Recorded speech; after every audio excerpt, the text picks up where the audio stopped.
नमस्कार, मैं चंदन कुमार झा, विद्यालय अध्यापक, उत्क्रमित उच्च माध्यमिक विद्यालय कठारा खजूरटोला छातापुर सुपौल।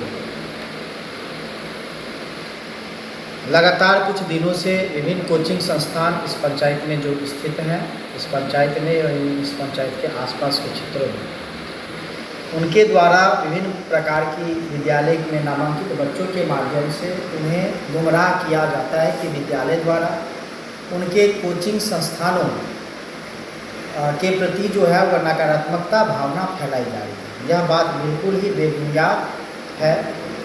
विद्यालय में नामांकित बच्चे से विद्यालय केवल यह अपेक्षा करती है कि वह विद्यालय नियमित आए। कोचिंग जाना या न जाना यह बात बच्चे की स्वेच्छा एवं उनके अभिभावकों की स्वेच्छा पर निर्भर है। विद्यालय इसमें किसी भी प्रकार से किसी भी बच्चे को किसी विशेष कोचिंग संस्थान जाने अथवा किसी विशेष कोचिंग संस्थान नहीं जाने के लिए कभी भी नहीं बोलते। अब चूँकि विद्यार्थी जो है हमारे विद्यालय से जुड़ी हुई है, इसलिए विद्यार्थी के सही अथवा गलत फैसलों का मूल्यांकन करना भी एक शिक्षक, चाहे वह सरकारी हो चाहे निजी हो, का कर्तव्य है। जिसको देखते हुए हमने पाया है कि जो बच्चे किसी न किसी कोचिंग संस्थान से 4 साल 5 साल से पढ़ रहे हैं और उनको ढंग से लिखना अथवा पढ़ना भी नहीं आ रहा, जैसे हमारे यहाँ की कक्षा 9 में इस बार के नामांकित 158 छात्र छात्राओं में से लमसम सभी छात्र छात्राएं किसी न किसी कोचिंग संस्थान से पूर्व में इनरोल है, पढ़ते आ रहे हैं लंबे समय से। परंतु ऐसा देखा जा गया है और पाया गया है कि उस 158 में से अमूमन 10 से 15 बच्चे कक्षा 9 में पढ़ने लायक हैं।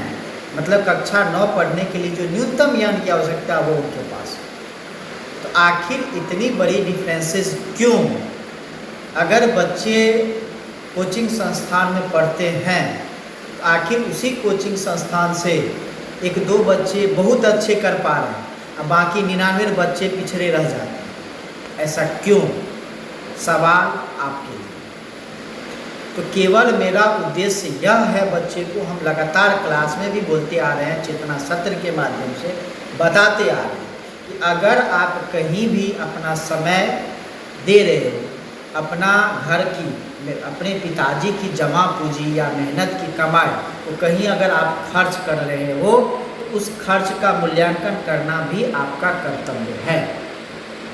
अगर आप किसी कोचिंग संस्थान से 2 महीना 4 महीना 5 महीना साल भर 2 साल से अगर आप इनरोल हो, उन कोचिंग संस्थान को जो आपने समय दिया, जो आपने उसको राशि दी, उस राशि का आपको कितना फायदा हुआ इसका भी मूल्यांकन आप जरूर करें, क्योंकि यह आपके भविष्य की बात है।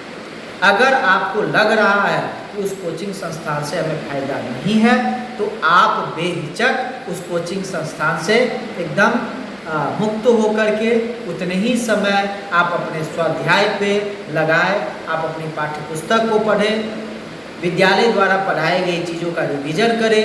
आपको इसके सकारात्मक परिणाम दिखने को मिलेगी, यह मेरा विश्वास है। इसलिए कोचिंग संस्थानों के प्रति मेरी कोई नकारात्मकता भावना नहीं।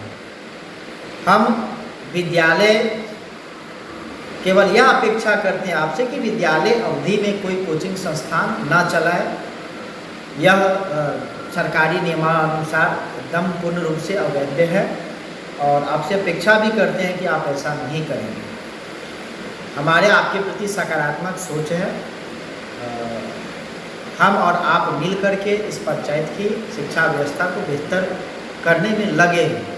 अगर विद्यालय में किसी भी प्रकार की शैक्षणिक गतिविधि को संचालन में अगर आपको भी किसी बच्चों के माध्यम से कुछ कमी पाई जाती है तो हम सभी कोचिंग संचालकों से अपील करते हैं कि आप आकर के हमारे पास एक बेहतर सुझाव आप हमें दे सकते हैं, ताकि हम विद्यालय की जो पठन पाठन है उसको और बेहतर बना सकते हैं। हमारा आपके प्रति नकारात्मक भावना नहीं है।